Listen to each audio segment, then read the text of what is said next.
Hai semua, Assalamualaikum. Jumpa lagi bersama saya di channel Mari Belajar Bahasa Melayu bersama Cikgu Dia.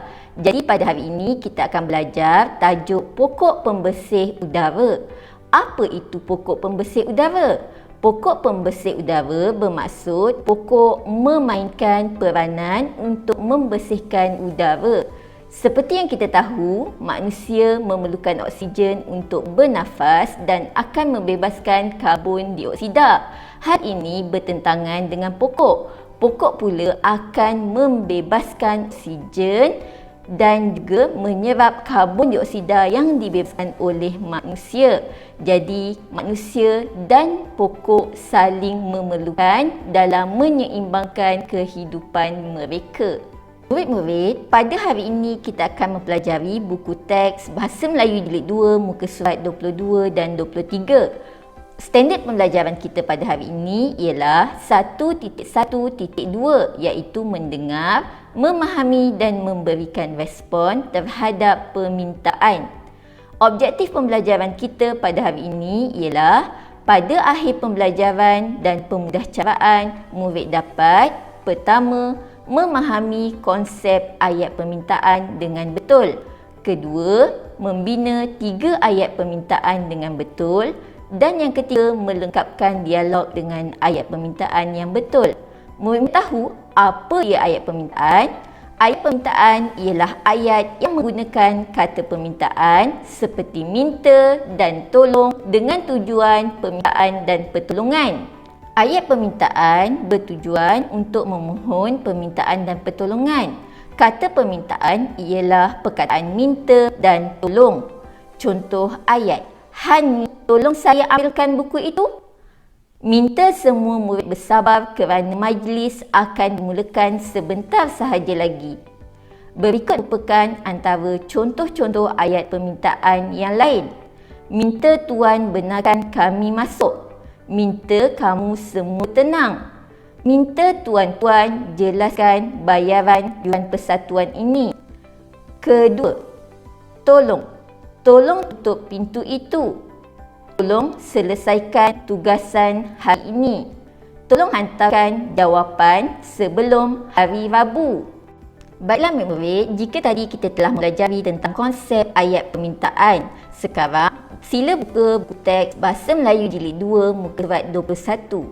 Tema kita pada hari ini ialah alam sekitar dan teknologi hijau. Apa yang murid-murid faham tentang alam sekitar dan teknologi hijau? Alam sekitar ialah alam semula jadi, manakala teknologi hijau ialah teknologi yang dihasilkan bagi mengelakkan pencemaran. Cuba murid-murid teliti gambar pada muka surat 21. Terdapat gambar alam yang mesra, alam yang bersih serta kehidupan yang sejahtera serta teknologi yang hijau bagi meningkatkan kualiti hidup seperti aktiviti pertanian hidroponik dan rumah hijau. Murid-murid, sekarang kita akan meneliti dan membaca perbualan dialog di antara Alice dan ibunya tentang pokok pembersih udara. Selain itu, kita juga akan melengkapkan dialog dengan respon yang sesuai.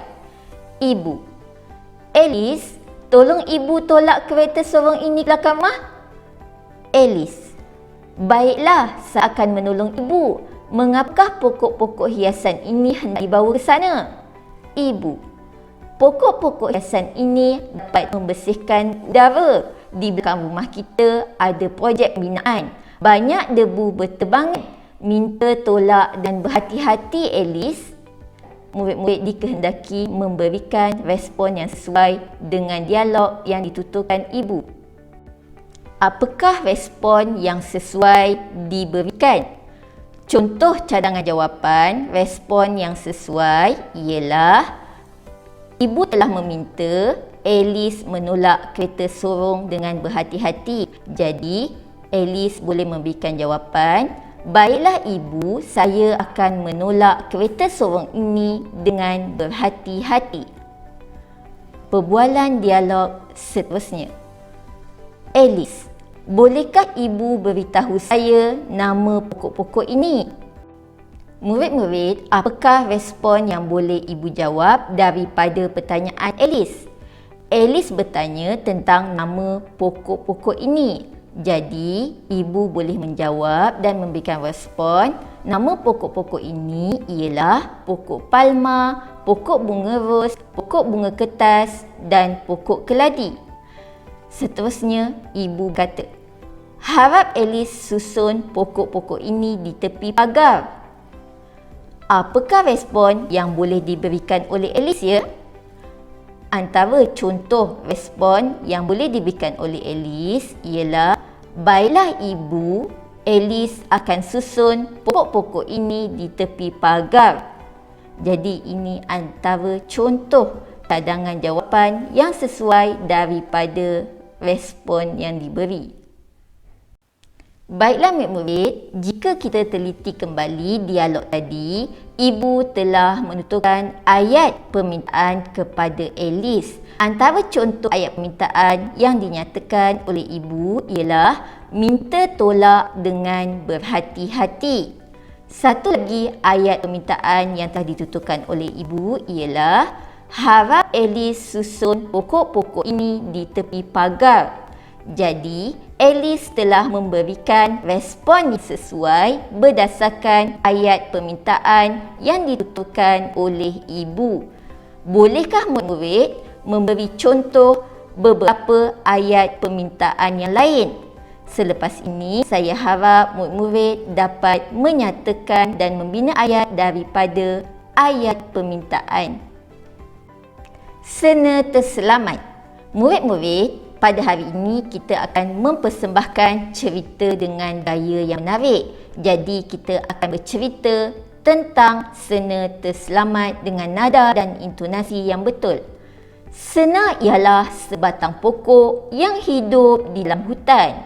Sena berkawan baik dengan haiwan-haiwan di situ.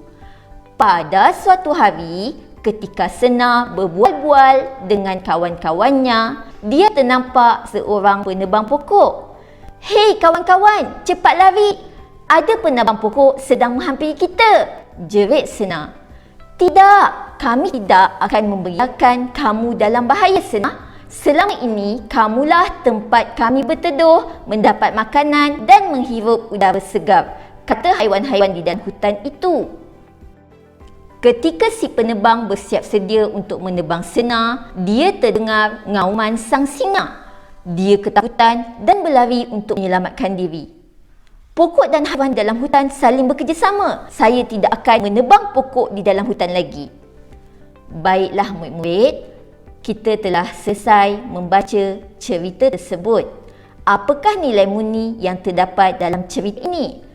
Nilai murni yang terdapat dalam cerita ini ialah semangat kerjasama yang telah ditunjukkan oleh kawan-kawan Sena dalam menyelamatkan Sena sehingga menyebabkan penebang pokok ketakutan dan lari. Sebagai rakan, kita juga harus mengamalkan sikap ini.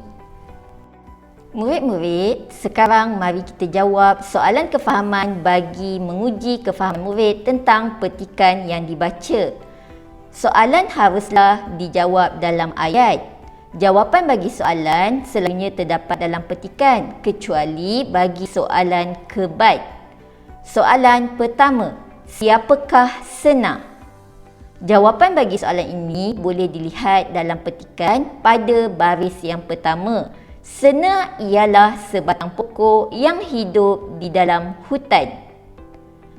Soalan kedua, siapakah rakan-rakan Sena? Jawapan bagi soalan ini boleh dilihat di dalam gambar. Di dalam gambar terdapat gambar monyet, singa, landak, kura-kura, ular dan juga burung. Ini merupakan rakan-rakan Sena. Rakan-rakan Sena ialah singa, ular, kura-kura, landak, burung dan monyet. Soalan ketiga, apakah yang terjadi kepada Sena? Kita boleh mencari jawapan di dalam petikan. Pada suatu hari ketika Sena berbual-bual dengan kawan-kawannya, dia nampak seorang penebang pokok. Jadi, jawapan yang sesuai bagi soalan ini ialah Sena melihat seorang penebang pokok yang datang hendak menebang Sena. Mengapakah penebang pokok hendak menebang Sena? Soalan ini merupakan soalan yang memerlukan murid berfikir. Cadangan jawapan bagi soalan ini ialah penebang pokok hendak menebang senar untuk dijual. Apakah kegunaan senar? Antara kegunaan pokok yang kita tahu ialah boleh dijadikan almari, kayu api dan kertas. Jadi, contoh jawapan yang boleh ditulis oleh murid ialah senar boleh dijadikan almari, kayu dan kertas. Bagaimana rakan-rakan senar menyelamatkan senar? Kita boleh mencari jawapan dalam petikan yang terbaca. Ketika si penebang bersiap sedia untuk menebang senar, dia terdengar ngauman sang singa. Dia ketakutan dan berlari untuk menyelamatkan diri. Jadi, jawapan yang boleh kita tulis bagi soalan ini ialah rakan-rakan senar menyelamatkan senar dengan cara menakutkan penebang pokok dengan ngauman singa. Baiklah murid-murid, jadi cikgu harap murid-murid telah faham tajuk pelajaran kita pada hari ini. Jumpa lagi di kelas kita yang akan datang. Bye semua!